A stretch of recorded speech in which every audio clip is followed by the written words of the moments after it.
Déjame felicitar a nuestro compañero Esteban Delgado, que hizo un trabajo muy interesante para el semanario El Dinero, relacionado a la incidencia que tiene los Estados Unidos como ente económico global en la economía dominicana, tomando en cuenta toda la afectación que llega por remesas, inversión directa. Y señores, hay que decirlo, nuestro país, por producto de la ubicación que tiene y de la historia que hay,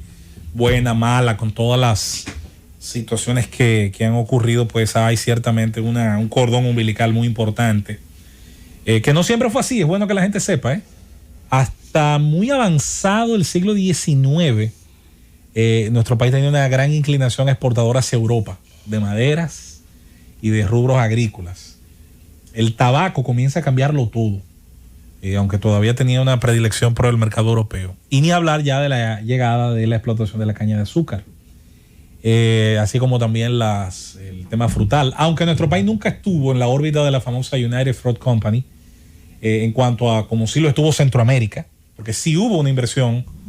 en términos frutales, pero hacia Montecristi, hacia el área bananera, ¿verdad? Pero desde ese momento, y sobre todo eso se agudizó mucho en las décadas finales del siglo XIX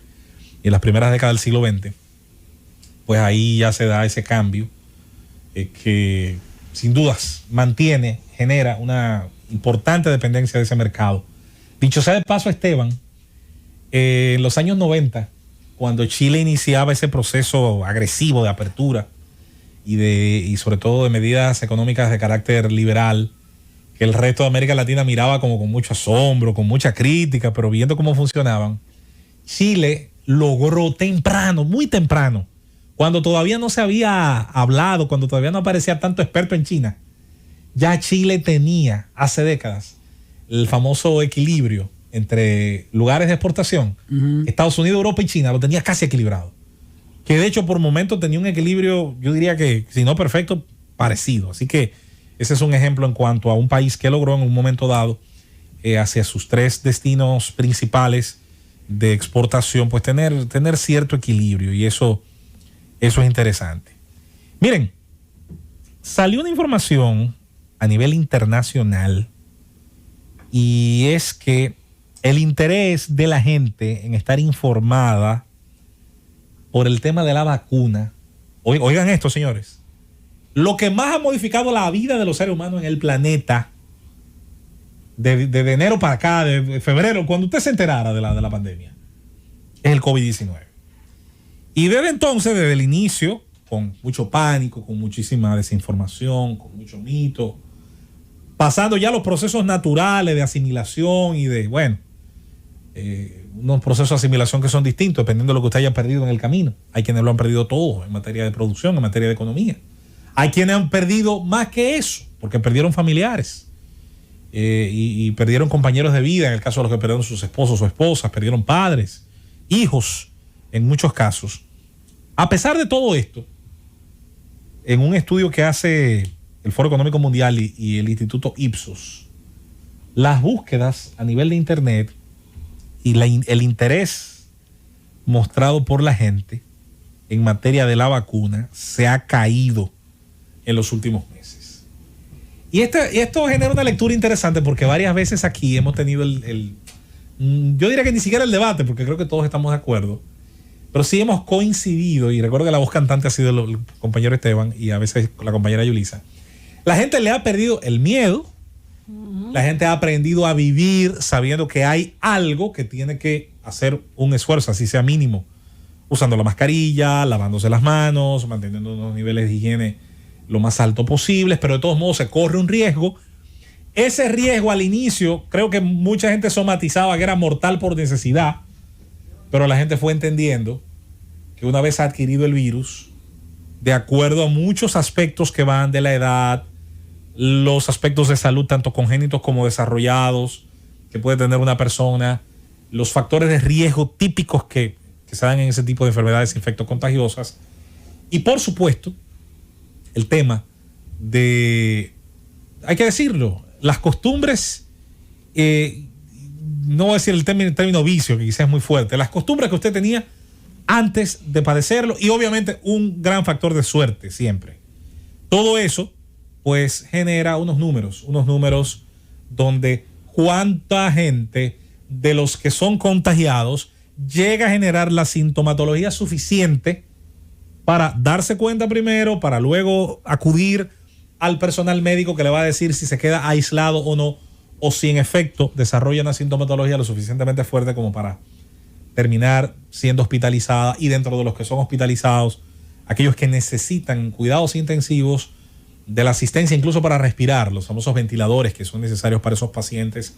que, teniendo todas estas situaciones de riesgo, la mayoría de ellas, además de una sintomatología más agresiva, pues necesitan esa asistencia médica permanente, que es más cara, que genera pues una inversión importante tanto en la parte pública como en la parte privada. Y ni hablar ya el paso final, que es la fatalidad subsecuente de un grupo todavía menor, y que aun cuando hay ciertamente una especie de pirámide invertida, desde los casos más leves de contagio, pasando pues a la fatalidad final, a los que mueren, está claro que las estadísticas arrojan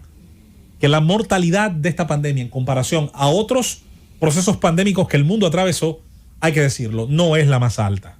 No es la más alta. Aun cuando su contagio, y ahí viene el detalle, es lo suficientemente masivo, es lo suficientemente rápido, señores, como para que desde diciembre del año pasado a esta fecha, que estamos en noviembre de este año, estemos hablando de millones de contagiados, estamos hablando de que creemos incluso que la cifra realmente es mayor porque hay un subregistro natural en cada país y hay un subregistro mundial todavía con un margen de error muchísimo más grande, dado el hecho de que existen naciones cuyas estructuras a nivel sanitarias, de salubridad, pues no tienen las capacidades para hacer levantamientos que sean adecuados, que sean propicios. En este proceso que ha ido alimentando esa base estadística, como todo proceso masivo, hay una afectación de salud, sí, eso es lo primero, pero hay una afectación económica, hay una afectación psicológica, hay una afectación cultural e incluso hay una afectación política. Verbigracia el caso dominicano.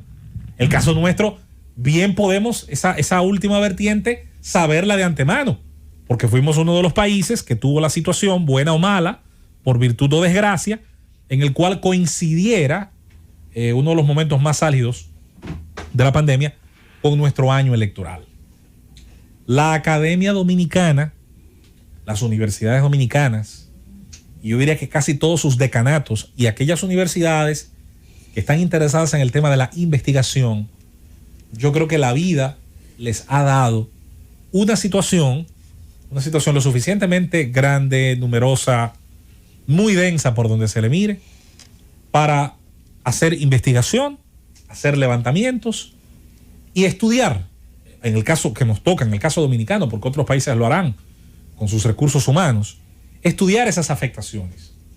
A mí me interesa mucho ese tema porque si algo siempre entendíamos en nuestro momento más álido de críticas a los gobiernos y al nuestro, siempre aceptábamos, tolerábamos, había un margen, digamos, de maniobra que respetábamos, y era el hecho de que nadie tenía el manual perfecto para reaccionar ante el coronavirus. Y si bien nos agradaban más los caminos que tomaron otras naciones, nos inclinamos más siempre, y eso es algo que quizás llevamos por la carga ideológica que tenemos, siempre nos hemos inclinado a los países que puedan hacer prevalecer y mantener los mayores niveles de libertad individual posible. Mientras se enfrentaba la pandemia, mientras se estudiaba el mecanismo de la pandemia, mientras se trataba de dar una respuesta de las estructuras sanitarias de salubridad de una nación, pero esos países trataron, esas naciones que insistimos y muchas veces citamos aquí, tanto del Oriente Extremo, Medio Oriente o de Europa, en el caso sueco que hemos mencionado tanto, siempre esos casos los veíamos sus momentos buenos, malos, las explicaciones, las razones, los por qué, pero sobre todo el resultado que hoy tienen. En Japón se estaba jugando en estos días un juego de pelota con 27,000 personas presentes. Ahí no había, ni siquiera distanciamiento había porque estaban todas las sillas ocupadas. Como se siguió jugando la temporada de pelota coreana, por ejemplo. Yo que por el tema del béisbol le damos un seguimiento especial a esa parte. En la misma ruta de grandes premios de Fórmula 1 que empezó sin gente, los últimos grandes premios han tenido la presencia de público. Porque en algunos casos ya se ha entendido que hay una carga de responsabilidad individual. Siempre que hemos mantenido aquí el discurso de las libertades individuales, hemos recordado que la libertad va de la mano con la responsabilidad. No estamos diciendo que hay que ser libre para ser irresponsable, no. Hay que ser libre para ser consciente de que al mismo tiempo usted es responsable de su destino y ni hablar del de los suyos. Esta pandemia le coloca al mundo con el peso incalculable del dolor, de la muerte, de quienes se nos fueron y no volverán, incluyendo conocidos, amigos, familiares, más toda la afectación a los vivos, a los que sobreviven y que hoy se ven sin su negocito, que hoy se ven con el mismo negocio, pero disminuidas sus capacidades, disminuido su flujo de caja, empresas que colocaron a sus empleados en los distintos programas y donde ciertamente se reducían sus entradas a unos niveles que, hay que decirlo, son muy difíciles para quienes ya habían logrado anteriormente llegar a unos niveles de vida, unos niveles de calidad de vida que exigían un ingreso más alto. Es un daño que, y por eso hablamos tanto del tema económico, se va a tardar un tiempo en corregir. Lo ideal es que sea el menos posible. Pero ¿qué hay del daño psicológico? ¿Qué hay del estrés postraumático que como sociedad le generó esto, señora, a una parte importante de la gente? ¿Qué hay de los efectos del encierro? ¿Qué hay de probablemente la depresión? ¿Qué hay de probablemente, hemos dicho otras veces, el efecto de encerrar a gente, sobre todo que las horas más felices que tenía y las más seguras, tal vez, como he dicho en otras ocasiones, era cuando no estaba obligada a estar con su opresor, con su abusador verbal y físico, en el caso de niños pequeños o de sus parejas? ¿Qué ha dejado este encierro? La Academia Dominicana, las universidades, los institutos que están para eso, incluyendo algunas direcciones del Estado que reciben grandes cantidades de dinero por supuestamente generar levantamientos e investigaciones, las ONGs que en sus cartas fundacionales tienen como promesa hacer estudios, propuestas y levantamientos para recibir los fondos que reciben del Estado, que muchas no cumplen nada de eso. Por eso cuando yo ataco a la ONG, las que cumplen no tienen ni que preocuparse. Porque si usted hace su trabajo y su trabajo está ahí, usted no tiene por qué ponerse ese sombrero. Aquí hay organizaciones no gubernamentales que trabajan muchísimo y que tienen ahí un legado y que promueven la cultura y que ahí están sus textos, ahí están sus informes. ¿Esté yo de acuerdo o no? Ese es su rol. Lo que resume este comentario es, mientras la gente pierde interés, porque ya la gente se adapta, el ser humano